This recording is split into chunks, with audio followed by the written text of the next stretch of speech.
అయోధ్య రామాలయంలో హుండీల నుంచి కాజేసిన విరాళాల సొమ్ము స్టాక్ మార్కెట్లో పెట్టుబడులుగా మళ్లిన విషయం వెలుగుచూసింది.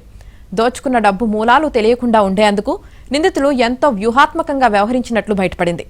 ఆలయం నుంచి రహస్యంగా తరలించిన డబ్బును ముందుగా బంధువులు, స్నేహితుల ఖాతాల్లో జమ చేసి తర్వాత తమ ఖాతాలకు ఆ మొత్తాన్ని బదిలీ చేయించుకున్నారు. నేరుగా తమ ఖాతాల్లోనే జమ చేసుకుంటే దొరికిపోతామన్న భయంతో ఈ ఎత్తుగడను అనుసరించినట్లు తెలుస్తోంది.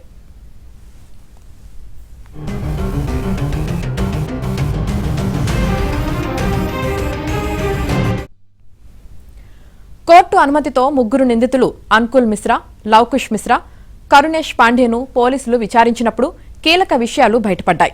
ముఖ్యంగా విరాళాల సొమ్ములో కొంత మొత్తాన్ని స్టాక్స్లోకి, ఇతర ఆర్థిక సాధనాల్లోకి మళ్లించినట్లు దర్యాప్తు అధికారులు భావిస్తూ నిందితులు, వారి బంధువులు, స్నేహితులకు సంబంధించి 30 బ్యాంకు ఖాతాలను సీజ్ చేశారు.